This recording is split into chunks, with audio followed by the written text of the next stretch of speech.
Our interview this morning is with Alfred Pippin. Alfred was born in Grandview, Texas, November of 1923. He served in the United States Army during the Second World War from December of 1942 until December of 1945. His highest rank attained was Corporal. This interview is conducted at Burleson, Texas on Friday, October the 8th, 2010. My name is Dale Dexheimer. I'm not related to Mr. Pippin. Also in the room are Milton Gibson and Gary Burton, who are our videographers. This interview is conducted for the Veterans History Project at the Library of Congress and also for Operation Remember, sponsored by the city of Burleson, Texas. And with that introduction, Alfred, you can tell us about your history, particularly of your time in the United States Army, sir. Yeah, okay. Well, Alfred Pippin from Grandview, you've already said that. I'm 86. My oldest brother, Julian, went into the Army 6 months before I did and told me that it would be good to get in the anti-aircraft artillery because it would be less dangerous. And so I did, and I'm glad I did. And then I went into the Army December the 12th, 1942, and got out in 1945, and I went to Mineral Wells, to the Camp Walters there at Mineral Wells, and then from there I went to Camp Callan, California, down on the West Coast, and I took basic training, and then went to El Paso, Fort Bliss, for advanced training and infantry training and searchlights at Fort Bliss in El Paso. And I shipped out to Oahu on a Kotabaru, a Dutch ship, with a Javanese crew, and we couldn't understand a word they said. And I shipped out on October to Ulithi in the Caroline Islands group of Micronesia. I was on a small island called Sorlin, about 300 feet wide and a half mile long, and had about 8 acres in it, with 7 of us Army guys, and about a few hundred sailors. I don't know, maybe 700 or 800 or 1,000, I don't know. But we got along marvelously. We was the only one on the island that had lights at night, because our radio was close to the ocean that it would short our radios out. So we got some plywood and built about a 2-foot square for each one of the radios, and then put 2 light bulbs in it, and that solved the problem. And we were right on the beach on the seaward side at Sorlin, and at high tide, I could lay in my bed and paddle in the water. So we were that close. And there was Ulithi natives there, and they had about 7 islands in that group. I believe the Ulithi group I was, the Caroline Islands, but the Ulithi group. And each group had a king, and this was King, I don't know how you pronounce it, UEG was his name. And he loved to smoke, but he liked to have about 3 cigarettes at a time because they were American. Everybody wanted American cigarettes. And we could get cigarettes for 45 cents a carton, 4.5 cents a pack. But you had to buy Philip Morris to get a Camel or a Lucky Strike. And so we'd get the Philip Morris, and then we'd take them out and toss them in the ocean because we couldn't smoke them, it was too hot. And one of our guys went out to a ship. He got talking to a guy from an aircraft carrier. One of the sailors was a coxswain on a boat that they always carried with them, and said something, eggs come up, and he said that we didn't have any eggs for nearly a year. He said, "Oh, come on, I'll get you some eggs." And we went out to they went out to the aircraft carrier and got 30 dozen and brought them back. We started cooking eggs. And I ate 16 between then and breakfast. And then I went in there and ate breakfast. I was just a kid that I could eat. And yeah, later on, we confiscated 115 pounds of round steak, and we cooked that too. And then one of the sailors was on the KP, and he brought us out a 5-pound box of Mother's cocoa, and another one brought out about 72 pieces of chocolate cake in a pan about this big. And another one brought a case of pet milk. So we had chocolate galore. Is this it? Yeah. And while I was there, I was stung by a Portuguese man of war, and they are very painful. And it started right across there and went up and came under the arm and across this shoulder and down this side. They were about 15 feet long, and they sting like a wasp. And I don't remember ever putting anything on it to stop the burning. I don't know if you could or not.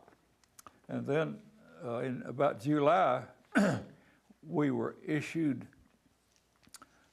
winter clothes, and it was still about 110 degrees. And we knew then that we were going to Japan.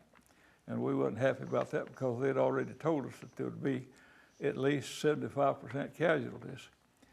And this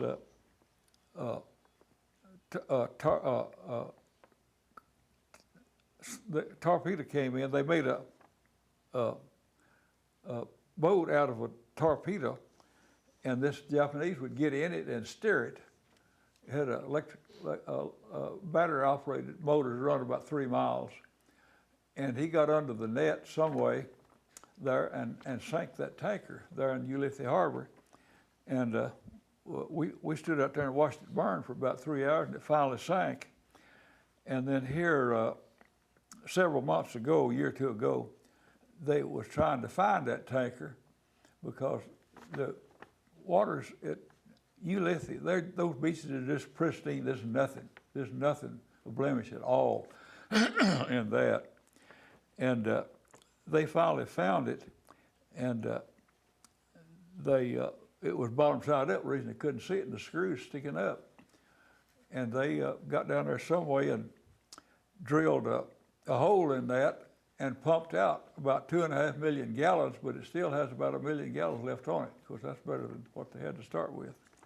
So I don't know what will happen. It will eventually, of course, break up because, you know, ships don't last long in salty water.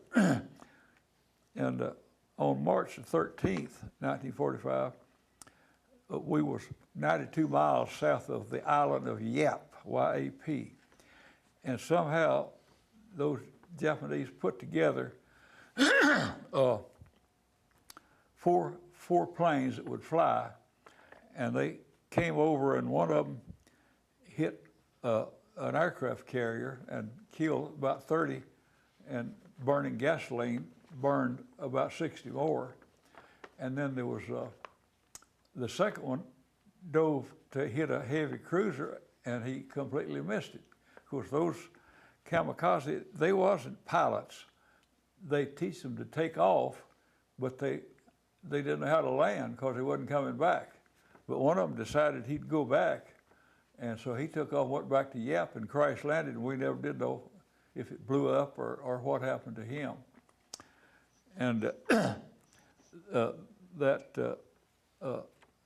another one came over, and the island I was on, it had about 8 acres in it, 6 or 8, about 300 feet wide and about half a mile long. And our own pilot, the Navy had built a tower about 30 feet high, and our own pilot said that it looked like an aircraft carrier, that island did, you know. And so this Jap spotted it, and he decided he'd sink it. And so he come in and put a hole in the middle of it, about 20 feet deep, and then it was dirt, and he didn't come out too good. And parts of the plane blew all over the island, just like clutter falling down, the fuselage.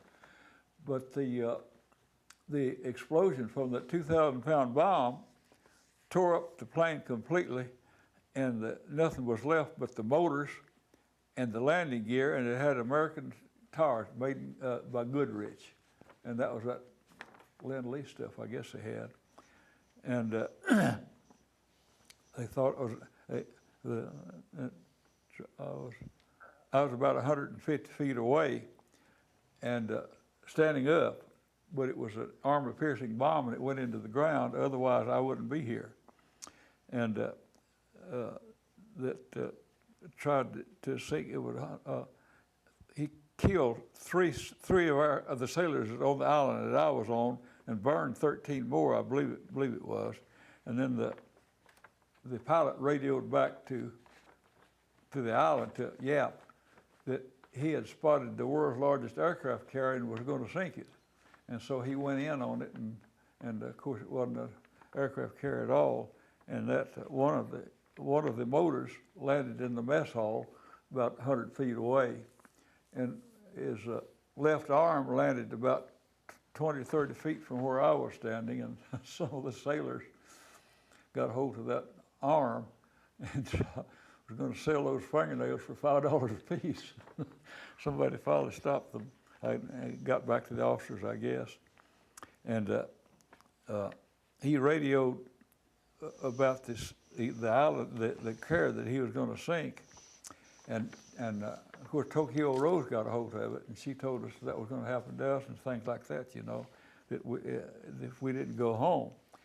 And I had won the use of a shortwave radio through a manual of arms contest, and then I had heard I was on guard there one night, radio guard, and I was listening to San Francisco, and they reported that an atomic bomb had been dropped on Hiroshima, and I was the only one that had heard it. And so I got in the chow line, and I went telling them that I had it. Of course, scuttlebutt was all over the place, you know, when the war's going to end, when it's all going to go home. And I went out and told them that I had it straight from the horse's mouth, that it would be over in a week. And they started to beat me with their mess kits, you know, for lying. And a week and a day later, why, the war was over. And then we packed up and went to Guam for 2 weeks, and then to Saipan. And we had a little monkey with us, and she'd get seasick if she wasn't on top of somebody. And they'd get on one of us' chest and lay there, you know, to keep them getting sick. And she loved lifesavers, and she could take 2 or 3 packages of lifesavers and fill them out in their jaw, you know. She'd take all of them, and then she'd go off somewhere and eat them. But we had to leave her on Guam, Saipan, because they had to have so many shots, and it cost about $40, and it'd be 6 months before they could get her, so they let somebody else have her. And we never did know what happened to her. But where she came from was one of the destroyers. They used to come into Ulithi from the war zone, and one of the destroyers had that little monkey, and she'd go along and chew the paint off the rail, and the captain made them get rid of her. That's how we wound up with her on the island. Of course, she didn't have no place to go. Then I got back to San Pedro, California on December the 9th, 1945, and about 6 days later went to El Paso, and I was discharged on the 15th of December in 1945, and I got home on the 16th, the next day, overnight. And that's about the gist of what I done. Didn't do much. Long time ago, wasn't it? Yes, 65 years ago, yeah. 65 years ago. Let me ask you a few questions here, Okay. Alfred. You were born and grew up at Grandview, Yeah. right? Mm-hmm. What was Grandview Tech? What'd your dad do in Grandview in 1940? Farmer, mostly. Farmer. And then we lost a drought came along, and we didn't make anything one year, and we had to quit farming. And then we just picked up jobs here and there where we could, and most of the time we didn't have a job at all. And for the next, that was in 1937, and for about the next 3 years till the war came, why we just pick up a job here and make $1 or $2 here and there. But we were very poor, and there was a lot of people that way. You know, farmers had a living, but that was about it. And Did you have brothers and sisters? yeah, I had a older brother that was already in the army. I told you about, I think. Okay. And then a younger brother that went in during the Korean War, and he went to England, and he was in for 2 years. And then I have a sister that lives in Duncanville now, and she worked at the post office after she graduated from high school. She worked at the post office for several years, and then went to work for Lone Star Gas in Cleveland. And then she married a guy over there that it didn't work out. And now she's still over there in Duncanville. And of course, my mother and dad have been dead quite a while. But my youngest brother, Kenneth, was a member of this church here. And he smoked all of his life. And he had emphysema. And for about the last 3 years, he was to about a 50-foot tube to breathe with. Of course, it's too late then. And then my dad died for emphysema, and he also smoked. But I quit smoking the last day of December in 1955, and I haven't smoked any since, so my lungs are clear. Mm-hmm. If you go back, you you did basic training. Uh-huh. You went to the West Coast. Yeah. How'd you go to the West Coast? Train. Had you ever been on a train before? No, I don't think I had. I rode a bus. We'd go to Fort Worth every once in a while. We'd go on a bus, or well, in about 1939 or 40, we finally did get a car, and we'd drive it up as Model A, Uh-huh. and we'd drive it up there. But my dad worked on the railroad, and I worked there with him when the war started. We was working there at Grandview when the war started. Santa Fe? What was it? MKT? Oh, Missouri, Katy. Kansas, Okay. Texas, yeah. And we listened to the radio on a car that came up there, and we heard Roosevelt declare war on Japan, you know, and describe the attack. And I worked there, and then I started in this ice truck that I showed you. You know, it's pulled by two great big horses. Somebody said they weighed 1,900 pounds apiece. I don't know, but they were huge.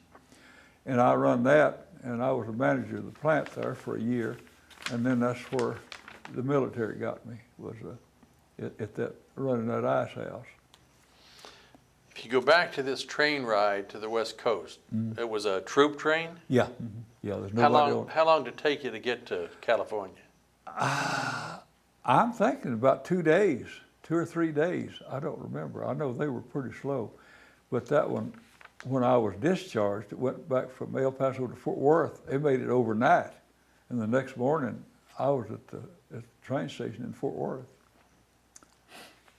The troop train out there, did you ride in a coach? Was it a coach car? No, they had Oh, you were in Pullman? Pullman, yeah. Okay. Yeah, I think they were all Pullman. In fact, I'm sure they was. The one that I was in was all Pullman. And they had black porters in there, you know, and they went out there with us, and we'd all take up little clicks on them, come find out they'd make more money than we was. Because they're union, you know. And I'm sure they made, good night, $15, $20 a week. That's about all we made. Do you remember how much you made per month when you went in the Army? Yeah, $52. $52 a month? Yeah, private, yeah. Mm-hmm. Okay. And then Did you send that money home, or did you keep it out? no, I kept it. Daddy's Did you? working on the railroad, and we kept it. And I guess splurged it. $52, a lot of money to splurge, but Did you save any of that money when you got out of the service? Did you have some money in your pocket? oh yeah. See, my section of the Searchlight, we did something. I don't know what it was, but oh yeah, we bought war bonds. That's what it was. Okay. And each one of us, we made, well, I was corporal then, got advanced to corporal, and I was making $66 a month. Well, I put 37 of that a month in war bonds while I was overseas. And when I got out, I went in, I had $15. And when I came out, I had 1,100. You could buy a new car with that, couldn't you? Oh, yeah, I even hadn't have money left. But of course, you couldn't find one because there wasn't any. Doctors could get them, and police and firemen like that, you know, but there just wasn't any cars on the market. They filled up the East Coast first with cars, and then they worked their way down here, I guess. You went to training on searchlights. You were in an NI aircraft outfit. Yeah. And you went to training on searchlights. Yeah. I don't think many people watching this interview will know much about searchlights. No, they're not. How big were they? Well, they were 60 inch. They were 5-foot mirror in it, parabolic mirror. And they run off of carbon, you know, and they would there was a shield like this, and one of the carbons would come in this way, and they would meet, and it's an arc welder is what it is, only it uses carbon, you know. And it had 800 million candle power. 800 million? Million? Yeah. Wow. And a plane couldn't get out of it unless if it was clear, because a searchlight was shining about 15 miles. And up. Yeah, or level and of course it'd pick up stuff, you know, that would interfere with it. But they would shine about 15 miles, and there's people that read a newspaper at 20 miles with that thing. And you didn't dare look into it because it was bright. Of course, the carbon helped the brightness, I'm sure, or they would have used it, or maybe that was the only thing that they had that would last more than 30 minutes. You have a little portable generator that... Yeah, it was a big one, about 80 horsepower on it, and it was 150 volts and 78 volts and 150 amps. And it had a long cable, about 50 feet long, and it ran from it was a four-wheel, had four regular tires and wheels, you know, and a tongue, and you pulled it behind a truck. And it probably weighed 1,000 pounds, 1,500 pounds. And same way the searchlight, only you pulled it in, put it inside of a trailer, and it had a canvas on it, and there was a winch you could turn and pull it up in there, because the searchlight's heavy too. You couldn't pull it up there by hand. Did you use these in like a battery where there are 4 or 5 or 10 searchlights that Yeah, go? yeah, we were scattered like 3 miles apart, you know, something like that. And in El Paso, they would tow, they called it a sleeve. It was about, probably 5 feet in diameter and about 30 feet long.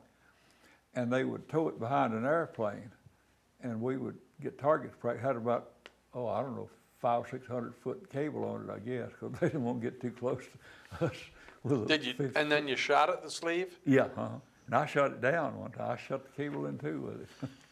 And it just come sailing straight to the ground. You had the training on the searchlights, but was your actual job on the searchlights, or were you a gunner? No, I was on the control station. I was the chief controller. See, they had a DEC called the Distant Electric Control, and it had an azimuth wheel and an elevation wheel. And you worked them, and you could follow that thing wherever it went, you know. And that was I had binoculars up here, and I watched them shoot down a jet plane there one day because it came over,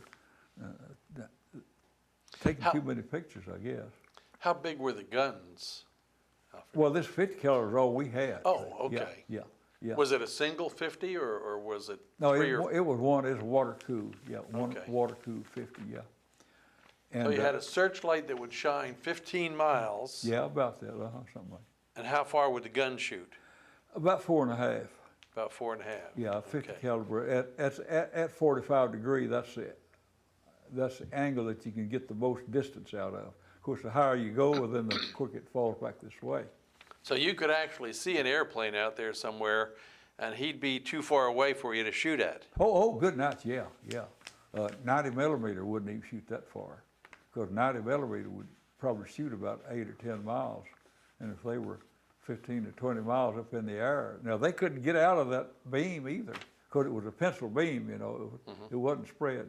And they was going to use us on the invasion of Japan as artificial moonlight, because the Japs liked to attack at nights, you know, and they just come in with bayonets, knives, or whatever they had, and just run onto somebody. They'd kill them if there was one of these. Well, then you just the wrong place, because as long as they could get in there and kill the enemy, well, that's all they wanted.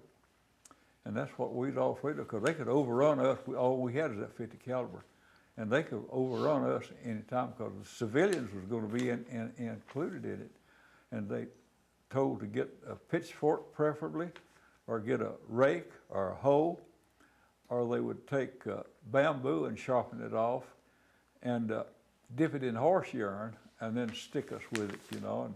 And they didn't know if we had tetanus shots, but they didn't know if it would be strong enough to overcome a wound like that or not. But we never did have to come to that. You were talking about the cigarettes. Didn't like Philip Morris. No, they were hot, dry, you know. But Lucky's, Chesterfield, No, we didn't have any Chesterfield. didn't have any Chesterfields. Had Lucky's and Camels. and Camels. Yeah. You liked those two, but you didn't like the Philip Morris. Right. Yeah, nobody would smoke Philip Morris. Except you pawned them off on a Navy. No, we threw them in the ocean. Nobody wanted them. Yeah. Yeah. See, we got our cigarettes because they had a ship store, they call it. They're on the Sorlin, on the island that I was on, and that's where we got our cigarettes. The Navy, you know, we bought everything from the Navy. In fact, I bought a Parker 51 fountain pen that I gave $14 for. I've still got it at home. It won't write. Of course, the bladder's all rotted out of it, and I've thought about getting another one, but I don't need it. And I still got the pen, and it was pretty. They wrote real broad, flat, you know, and had a big old wide point on it. And I've still got it there at home, but and with some more fountain pens. You went out and you traded and you got 30 dozen eggs? Yeah. That's a case. Okay. Yeah. What'd you trade for the eggs? What'd you give the Navy? Oh, we didn't give them nothing. He just said they just gave you the eggs? Yeah, this guy was a coxswain on a LCM that the big ships carried a landing craft, so they'd have a way to get to the island and back, you know. And he was over there on the fallow lot for some reason, and Junior Johnson from Arkansas, he was out there. He was a night prowler. And they got to talking, something brought up about eggs. I don't know what the conversation was, and Junior said that we hadn't had it in nearly a year, you know. And he said, oh, well, shoot, I get some eggs. And come on, we got in that ALCM. They went up to that aircraft carrier and went up there, and this guy told the cook, said, hey, this guy needs some eggs for this island over here. And he said, well, you have to sign the chit. So I don't care. He signed the chit, and they gave him 30 dozen eggs. And we carried them back to the island over there and started cooking them about 3 o'clock in the morning. And I ate 16 before daylight. Did you have them over easy or scrambled or? Over easy. Most we had just didn't have any bacon grease or anything like that. We just used regular old cooking oil, you know. And we'd cook them one So at you a had no time. bacon, no sausage, no ham. You just had eggs. Just had eggs. Oh yeah, that was it. No bread either. Just eggs. But the eggs were pretty good. Oh, they were good. You betcha. And I ate next to the most, but one old boy called Pappy Drew from Indiana, he ate 17, and he beat me one. Cause I told him that's because he got an early start. We were just a bunch of kids, you know. We'd try anything once. After you talked about the eggs, you said you confiscated some steaks. Yeah. Now, what do you mean you confiscated, Well, Alfred? my daughter put down stowed, and I said, let's tone that down a little bit. Okay. And I said, how about confiscate? She said, okay. So she said, that's what you put on here. Well, where'd you confiscate these steaks from? Off of a ship, and part of it we got it. they were unloading supplies, and one of the guys took about a 55, 57-pound box of a round steak and threw it off the landing craft that they was loaded on. And then after the sun went down, we went out there and got that and carried it up there and cooked it in that one egg skillet. It takes a while. Were the steaks frozen? Yeah, they were frozen at the time. And of course the sea thawed them out pretty good. Didn't hurt them anything. And so we did that twice, I think it was. And If you didn't have this confiscated steak and these eggs, what did you normally eat? K rations, C rations? yeah. And what were they like, Alfred? Well, to me, the Army food was an upgrade from when we were on the farm. You know, we had to get stuff on the farm, but you couldn't depend on it because the farm really just lasted like 3 or 4 months. You know, gather the crop. Of course, we always had 2 hogs. We'd kill them, you know, and that was good. But the K rations, C rations rather, it was instead of K rations. They were pretty good stuff. But the K rations were what mostly the infantry used. You know, they'd get pinned off for 2 or 3 days, you know, or get pinned down or something, and they were in a little box about this long. And you've seen Cracker Jack popcorn? Well, it was a box like that. It was watertight. They would float forever in the ocean. And we hated those things. That kamikaze plane, that's where he hit, right in and burned up all those K rations. And we was glad of that, except for the guys that got killed.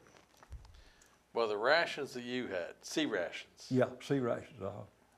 Did you have beef, beans, chicken? Yeah, we a lot of chicken. A lot of chicken. But it was like canned chicken?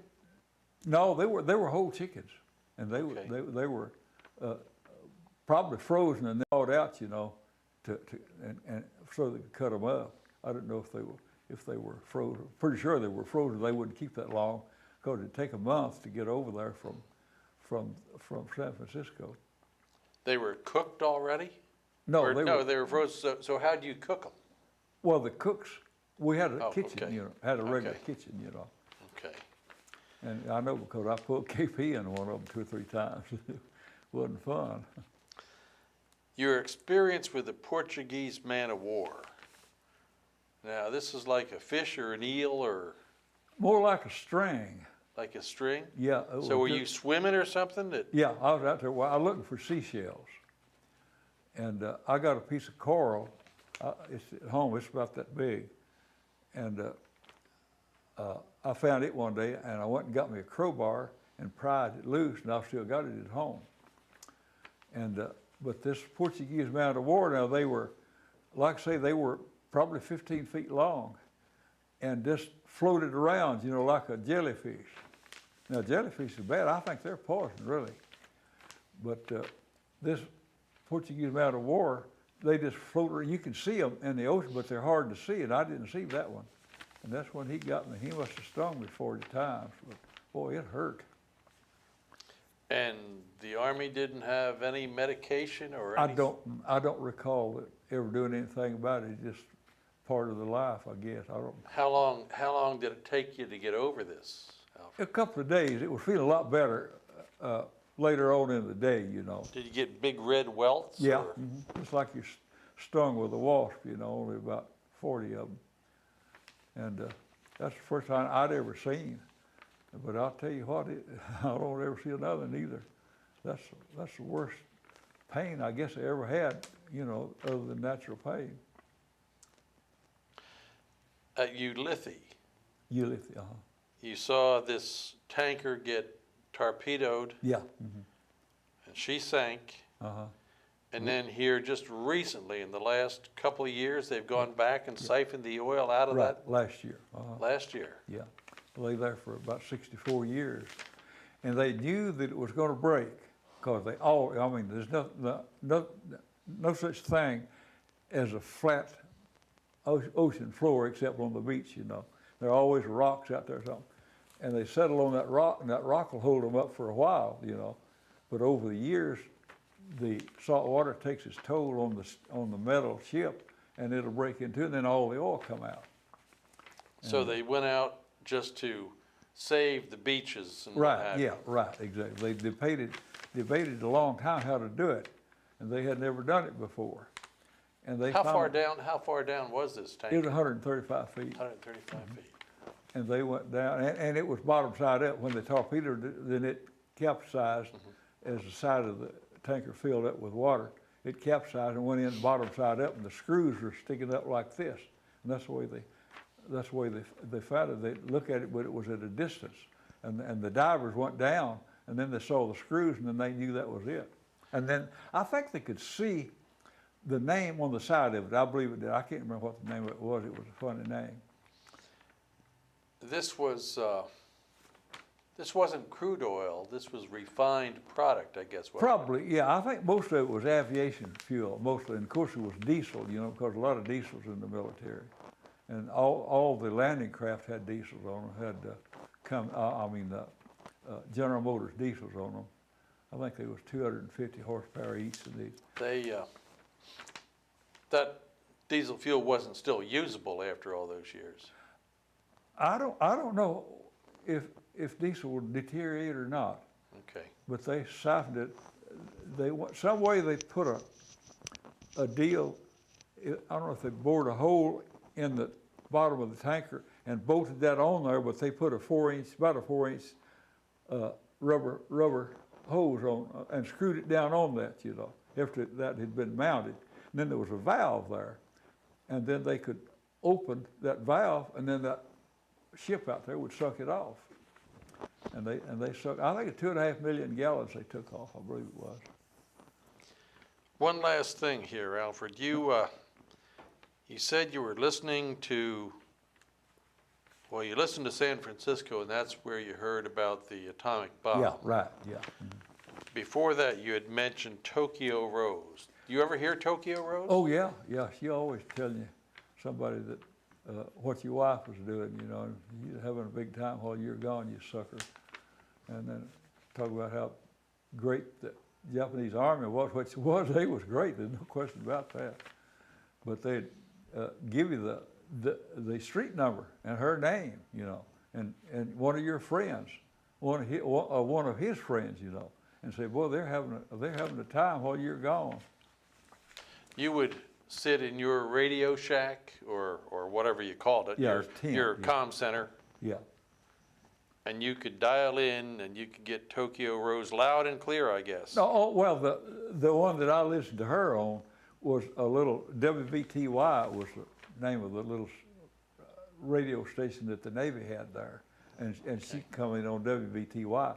But this one that I won with the Manual of Arms, it was a shortwave radio. It listened all over the world, and I'd listen to San Francisco to see what I could pick up. We all did. And then G.I. Jill came on one morning and said that the war should end in about a week. That one bomb had been dropped on Hiroshima, and it was thought to be that you could carry it under the wing of a fighter plane. Well, come to find out, a B-29 could barely get off the ground with it because it weighed 10,000 pounds. And this was who reported? G.I. Jill? Yeah, G.I. Jill, that was her. I don't know what it meant. But she talked to us GIs, She was U.S.? She was with the Army? No, she was civilian. But she was civilian Yeah. in the States? Yeah, San Okay. Francisco. And she would, and she was on, it was Armed Forces Radio Service. And she would talk all during the day, and of course, 2 or 3 of them, I suppose. But she's the only one I ever listen to because she's on at night. Well, good. It's quite a story from 65 years ago. Well, thank you. You bet. Things like that, you don't readily forget, especially when you're a kid like we was. We were all about 20, 21 years old. And our battery commander was 26, and we thought he was over the hill, done and gone. So Captain Holcomb, he was a good man. Well, thank you, Alfred. We appreciate you coming down to You bet. take the time to interview with us, and we appreciate your time in the service, sir. Yeah, well, thank you. I didn't have much to say about the war. I mean, we didn't do anything. We did take the receiving end of it one time. Oh,